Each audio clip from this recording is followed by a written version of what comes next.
welcome back to Good Day Stateline. One thing we all know is true about weddings: they cost a lot of money, but maybe we can stick to a wedding budget and make it a little easier. Financial expert Ramona Cedeno is here with us tonight. We're going to talk about money in wedding form and all forms. Hi, Ramona. How are you?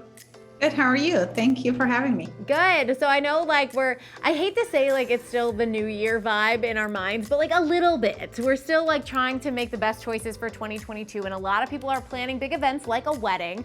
How can we set up a budget for something like that? Wow, that's a big event, and big events need to be planned way ahead of time. So hopefully we have been planning for the wedding. But if you are running out of time and we need to have this wedding, some things you can do include cutting back on some of the expenses that you have now.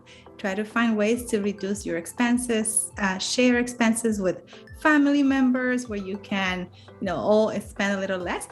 But also start thinking about ways that you can increase some of the funds coming in for this wedding from families and friends. Think of creative ways that they can contribute to the wedding without having to only ask for money. One thing I've seen recently with weddings and registries is, and this was maybe the last 5 years, is you can actually just give money to the wedding.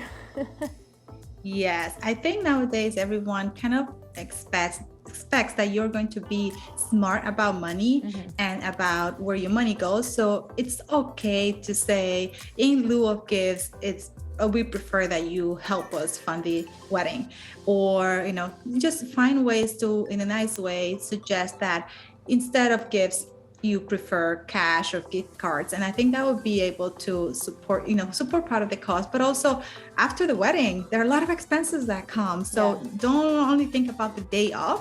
What happens after too? Yeah, so where should we spend and where should we save? Do you have any ideas on that? For the wedding? Yes. There are so many. Oh my gosh, it varies so much, right? It depends on the wedding that you want to have. I think that it's so important to spend on things that are going to really create memories for you that are going to stay. And it's all about you. It's not about spending for the people that are coming to the wedding. You don't have to have the best food. That's not what you're going to remember. They might, but not you. So spend on things that are really going to be impactful to you and your spouse's lives. I know, right? You remember when the food's really bad, but sometimes when it's really good, you don't really remember it if there was other fun things too. Exactly. And people move on. Even if something is not, you don't have to have the most expensive food and the finest food. People will forget. And you'll invite them to the baptism or some other celebration, and that would be the new memory. That is so true. So if we're talking about saving for a wedding, or really for anything, where should we be investing or saving for future events and future expenses? It's important to think about what is it that you need to save for, the amount, and allocate part of your funds or your extra income to that.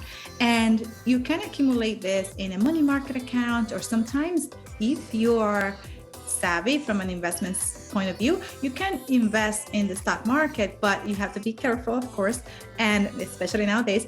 And if you're looking for high yield saving accounts, you can go to online banks that are offering those. And we don't advise to have a ton of cash in a bank account, but you need to have some in case you have some expenses that you need to fund quickly. Absolutely. And of course, having an expense might lead to needing to take out a loan, which maybe means we need to make sure our credit scores are better than they are now. How can we do that? How can we improve them? Our credit is as valuable as money. And don't forget that. And we have to really protect it. And the way we do that is by making sure our credit history and our credit score are pristine. And don't feel bad if they're not right now. What you can do is start paying down your debt, pay on time, and going forward, if you can, avoid getting into too much debt, because the more you take out from your loan or your credit cards, the harder it is to pay it back, right? So let's be careful with the amount that we get into debt and the rates that we have on those credit cards and loans, and also making sure that we pay timely. So our last question tonight is, how can budgeting help us prep for upcoming bigger expenses? Weddings, you usually have enough time to think about them, but there are some other things that kind of pop up you have to pay for out of nowhere. Yes. The first thing is to make sure that we're keeping our expenses as low as possible. Of course, it sounds common sense, right? But look at the past. Look at where you have spent your money of the last year. Have you eating out a lot? Have you taken a lot of cats? And think about how you can cut down those expenses, and the money that you're saving in those, put aside for your emergencies or for that big event that you want to save for. All right, Ramona, where can we go if we want any more information or to get in touch with you? Sure. My name is Ramona Cedeno, and you can find me on all social media platforms. And also you can visit me at the website ramonacedeno.com or fibric.com. Awesome. Well, thank you so much for joining us tonight. Thank you. We'll be right back with more Good Day Stateline and Tuesday Trends with the Knot.